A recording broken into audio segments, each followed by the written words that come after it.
दुशासन ने कितना भारी जघन्य अपराध किया। दुशासन ने बाल पकड़ करके द्रौपदी माता को भूमि पर गिराया। मां द्रौपदी सावधान होकर के संभल पाती, उसके पहले बाल पकड़ करके खींचा और खींच करके माता का वस्त्र खींचने लगा। जब सभासदों को मौन देखा, मुंह लटकाए देखा, तो महाराज द्रौपदी मां ने भी हाथ जोड़ करके प्रभु को पुकारा, हे द्वारिकाधीश।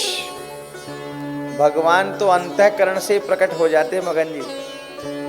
हाँ, सत्य कह रहा हूं भगत जी, भगवान अंतःकरण से प्रकट होने को आतुर हो चुके थे, लेकिन बोल पड़ी हे द्वारिकाधीश। भगवान को पहले द्वारिका जाना पड़ा, इसने द्वारिकाधीश बोल दिया तो पहले द्वारिका जाना पड़ा, तब दौड़ करके आना पड़ा। भगवान से पूछी द्रौपदी मां, मेरे सखा बनते हो, भ्राता बनते हो, लाज नहीं आई, इतनी देर लगाई।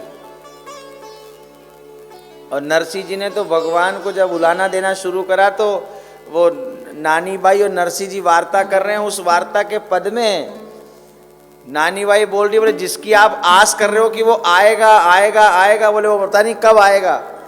वहां द्रौपदी को इतना कष्ट पाना पड़ा, बाल खिंचाया, भूमि पर गिरवाया, तब पहुंचा। अहीर का छोरा है, दूध वाला है, टाइम पे थोड़ी ना आ सकता है। हाँ, वह नानी बाई कह रही है, मैं नहीं कह रहा हूं। हाँ, आखिर जात अहीर, ऐसा लिखा है वहां। दूध वाला टाइम पे कैसे आ सकता है? और फिर दूध वाले की भी अपनी विडंबना है साहब।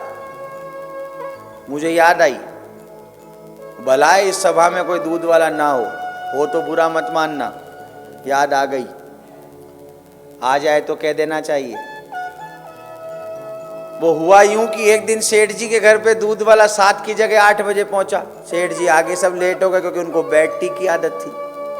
वो सुबह की चाय पी करके उनका सारा काम बनता, वो चाय के लिए दूध चाहिए। दूध वाला लेट आया तो 8 बजे आया तो गर्म हो गए सेठ जी उस पर, ये कोई आने का टाइम है तेरा, इतनी देर करते हैं, तेरे चक्कर में आगे सब हमारा धंधा लेट तक होता जाएगा। हम कितना लेट हो जाएंगे, कब नहाएंगे धोएंगे, सेवा करेंगे, कब धंधे पे जाएंगे। वो भी हाथ जोड़ के बोला, बोले महाराज मैं लेट नहीं आया, आज पानी लेट आया।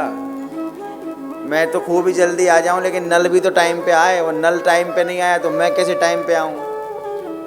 तो भैया वो आखिर जात अहीर द्वारिकाधीश पुकार बैठी।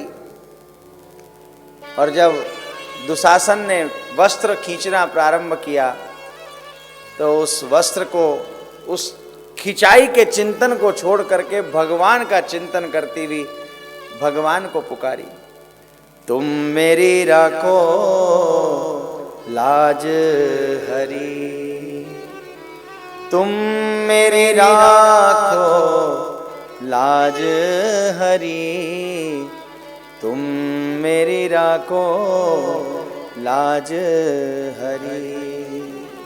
जब हरि को इस प्रकार पुकारा तो भगवान महाराज वस्त्रावतार ले लिए। और वस्त्रावतार लेकर के भगवान निरंतर बैंगनी, नीली, पीली, हरी, गुलाबी विभिन्न विभिन्न साड़ियों के रूप में वस्त्र अवतार भगवान का हो गया।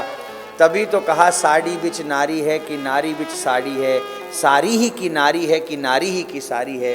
समझ में नहीं आ रहा था कि सभा में आखिर हो क्या रहा है। इसीलिए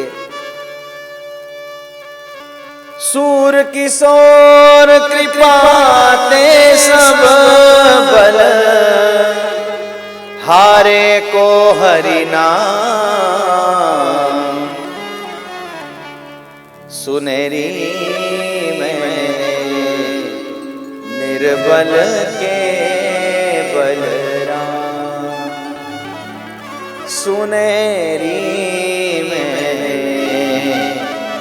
निर्बल के बलराम।